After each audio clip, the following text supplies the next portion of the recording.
what does migration means at that moment? It meant that you leave every single thing.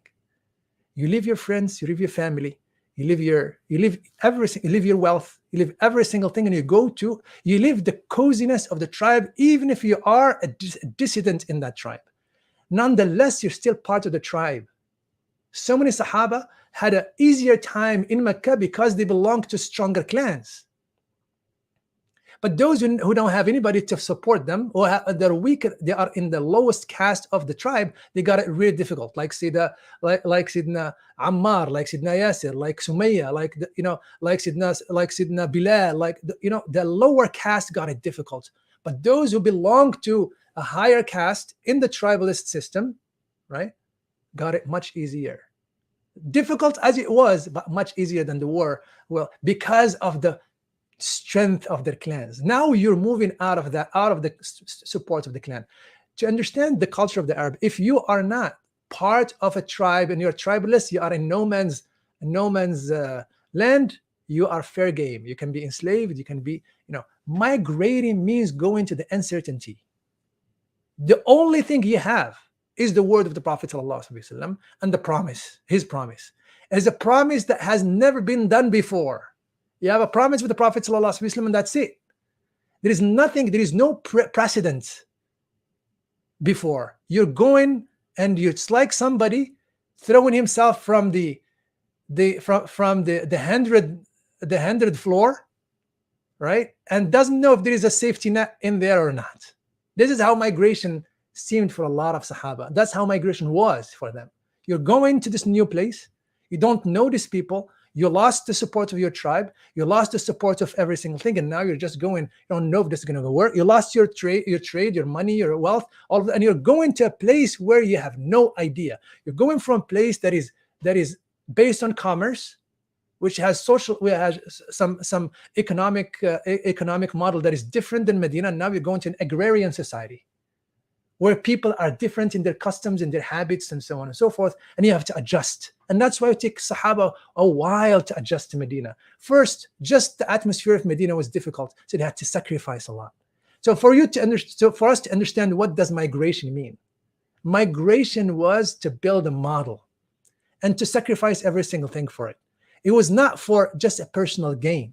I'm going to go to have some ease. Migration was not easy. It was not easy, right? So it was the center of Islam at that time. Means that we have to build a model. We have to build a model. It was incumbent upon all Muslims. It was not just let us just enjoy ease in Medina. Medina was not easy by any means. The atmosphere of Medina was not easy. The habits of the Muhajirin was not. It took them a while to adjust to it, right? So when we think about Hijrah, we don't think about moving from one place that was difficult to another place that was easy, relatively easier, because you have brothers and you have sisters, but difficult emotionally, difficult in every single thing, just like displacement when we see Syrian brothers and Palestinian brothers and many other brothers, Uyghurs, and all those Muslims who migrated to us, and we see the impact of that on their psychology and their kids and so on and so forth. Exactly. Sayyidina Abdurrahman ibn Auf radiallahu ta'ala anhu, you read at the end of Surah Maryam, Inna alladhina amanu sayaj'alu lahum ar-Rahman wudda. Those who believe, Allah will grant them love. How is this verse in here? Was revealed to the Prophet ﷺ because of Sayyidina Abdurrahman ibn Auf. Had a lot of friends in Medina. He was really rich in Mecca, had a lot of friends in Mecca. And when he migrated, he felt lonely. And he said to himself, I wish I had my friends back. Even though they were mushriks, but he had surrounding, he has friends, he go to them and so on. And now he's lonely, and Allah Ta'ala told him in this verse, Allah will grant you love among the people that you migrated to, right? And he start having friends, and he start building a community and so on and so forth. So building a prophetic community, that was the model, was the essential of what the Medina.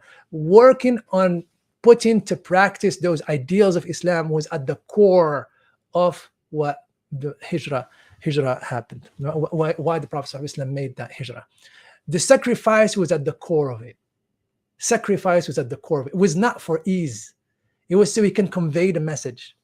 It was so he can live the message in its fullest. And that comes with tremendous amount of sacrifice. How many Sahaba died the first year?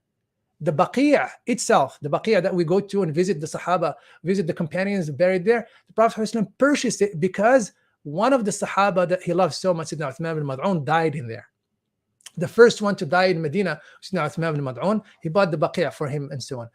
Medina used to be a place of disease and sickness, and the Sahaba, the Muhajirin could not bear the atmosphere of Medina. So they were sick for so long. Sayyidina Bilal is eulogizing himself in verses in the first year, thinking that he's going to die just like so many other Sahaba died.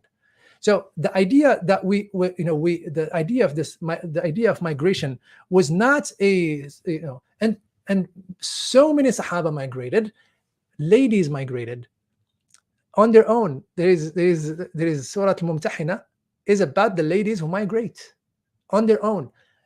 Durra bintu Abi Lahab. So Durra, the daughter of Abu Lahab, she was 19 or 18, rented a guide, and at the middle of the night vanished from her house, and she migrated to the Prophet ﷺ on her own. Kulthum bint Abi Mu'ayt, 17, 18, putting herself on a camel, renting a guide, secretly planning all her trips, and she migrated alone to the Prophet ﷺ. Right? So the idea in here is that it wasn't something that let's just do. No, it was you have to migrate. You have to migrate. You have to be involved in the making of the prophetic community. You have to be involved in the making of the model.